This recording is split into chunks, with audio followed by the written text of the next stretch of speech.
Welcome to the Leap into Livestream podcast. My name is Dawn Choubet, and as you know, if you've been subscribing, and I hope you do, following this podcast for some time, we talk a lot about live video and social commerce, the digital economy. And today I wanted to talk about one of really the biggest shifts in the world of home shopping and retail. My background, as many of you know, the closure of HSN's headquarters. So what does this mean for their future? Live shopping, retail jobs, and of course, consumer behavior. And what does it mean to those of you who are maybe selling direct to consumer or have your small business, your brick and mortar? So let's backtrack. Yes, if you haven't heard, HSN is closing its headquarters in St. Petersburg, Florida. So this move comes as a part of a larger restructuring by its parent company, Curate Retail. You might remember several years ago, Curate Retail, who owned and owns QVC, bought out its competitor, HSN. So they're now all under one umbrella. However, they always still operated separately, which gave the illusion of two separate companies. Now, this might come as a surprise to maybe the younger generation who think that TikTok Shop and Amazon Live started the whole selling through the screen thing, but really it was home shopping networks like HSN, like QVC, and of course Canada. That's where I was, TSC. But when we think about the consumer behavior shifting now, of course, toward digital first platforms, it is clear that even those tried and true and legacy brands have to adapt or risk becoming obsolete. And that is why we're seeing now every home shopping network adopt truly this idea of needing to connect through the screen on social media to sell through social.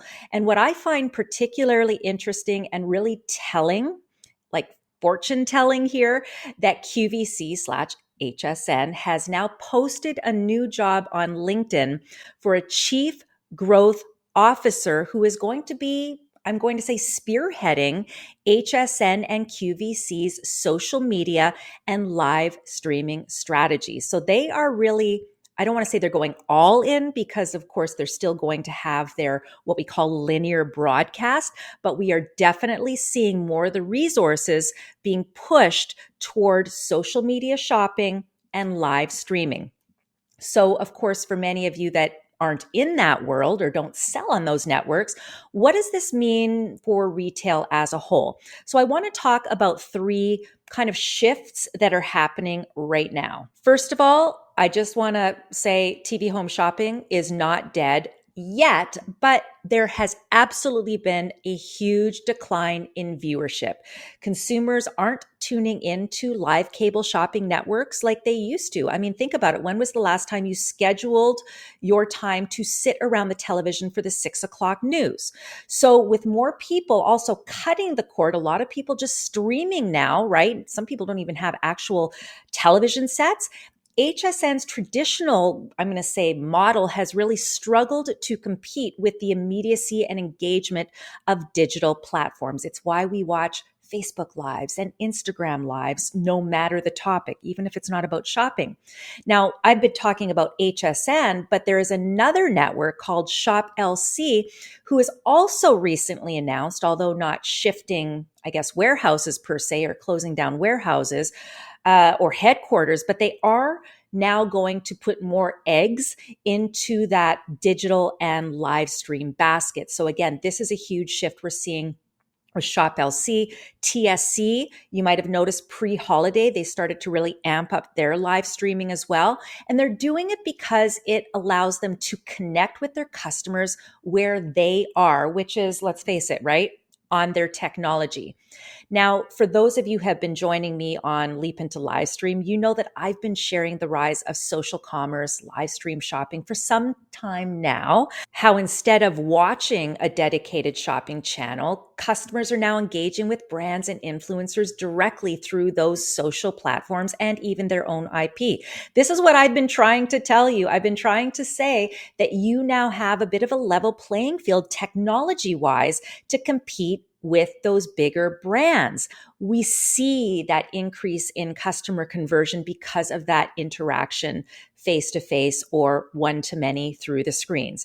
And this is why I still praise TV home shopping networks, because if they did not work out that strategy, we would not see that adoption of live and social commerce, and ultimately that up to 10 times more conversion than traditional e-commerce alone. Let's think about it. It is bringing that authentic, trustworthy, I'll say it right, advocacy to the consumer that doesn't really trust necessarily what they see on a screen in words. They'd rather trust an actual person, and of course, that real-time engagement. Something else we're going to start to see, I think, as well, are retailers leaning into e-commerce in a new way, of course, bringing live shopping, but also with AI-driven personalization. They'll use AI to predict customer preferences and, of course, ultimately making shopping more intuitive. I also think we're going to see brands leveraging all the things. And so you should consider whether it's AI, live stream shopping, shoppable video content, and then ultimately what my hope for you is also curated digital storefronts.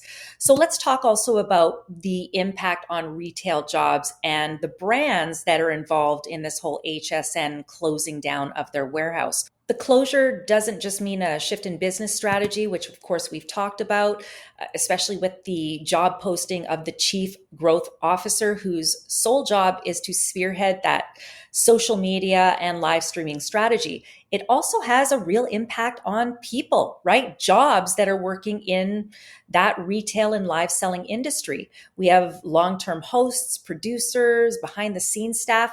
They're now trying to figure out what the heck they're going to do. So let's talk about what the opportunity is, because there are a lot of people that have to sometimes pivot. And I think there is a real opportunity for such talented people that already know this space. Brands that have relied on networks like HSN and QVC, because don't forget, HSN and QVC sell thousands of brands. And for many of these brands, this is their only way to connect with customers in a real personal way, because most of them are direct to consumer. So they've just got their .com, and this is the only way they put a face behind their brand. They're going to think, and they're going to have to be thinking, I should say, how they're going to reach their customers. So this, I believe, will create job opportunities for hosts, maybe stagers, set designers, for any one of those big brands that wants to really go all in a wave of independent shopping shows.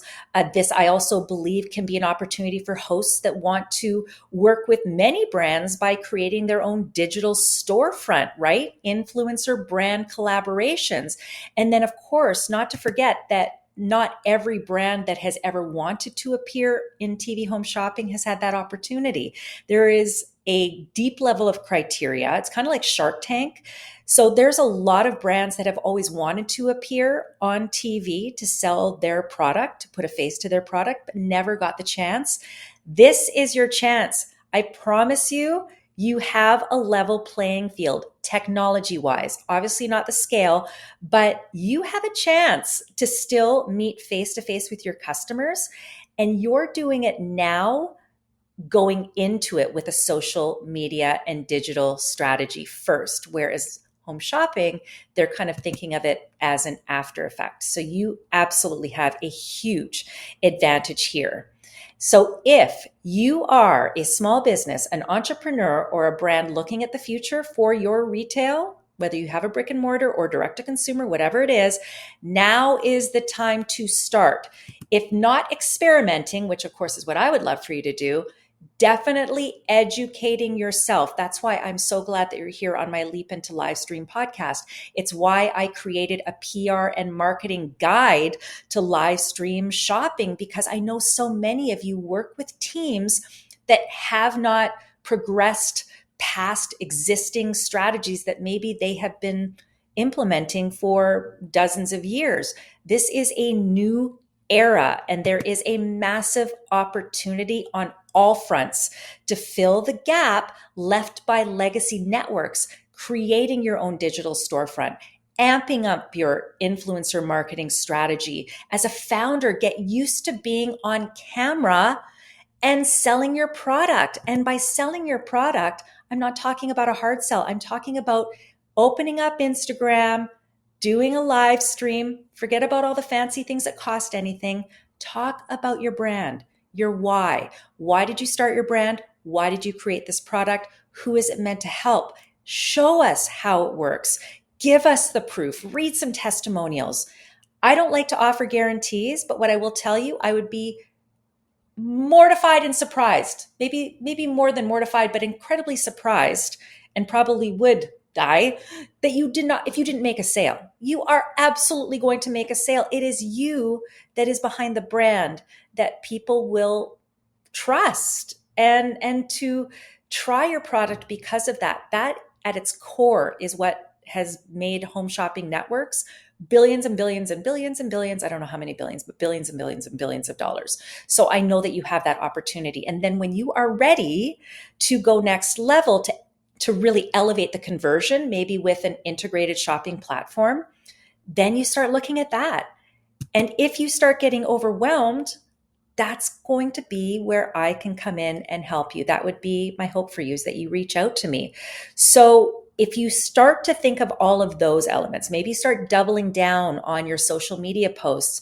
Maybe you start to go live on TikTok. If you have access to TikTok Shop, maybe you go with that and experience what a number of brands are experiencing, which is huge sales and certainly visibility, and starting to leverage those as your primary sales channels. We're still going to see Amazon Live dominate. We're still going to see Pinterest Live, Poshmark Live, eBay Live. Smaller brands that once relied on QVC and HSN, they're going to start their own live strategies. So all in all this does is train the consumer to start to shop that way, which means you as an early adopter are on the front end of that. It also means that you are perfecting it before all of your competitors.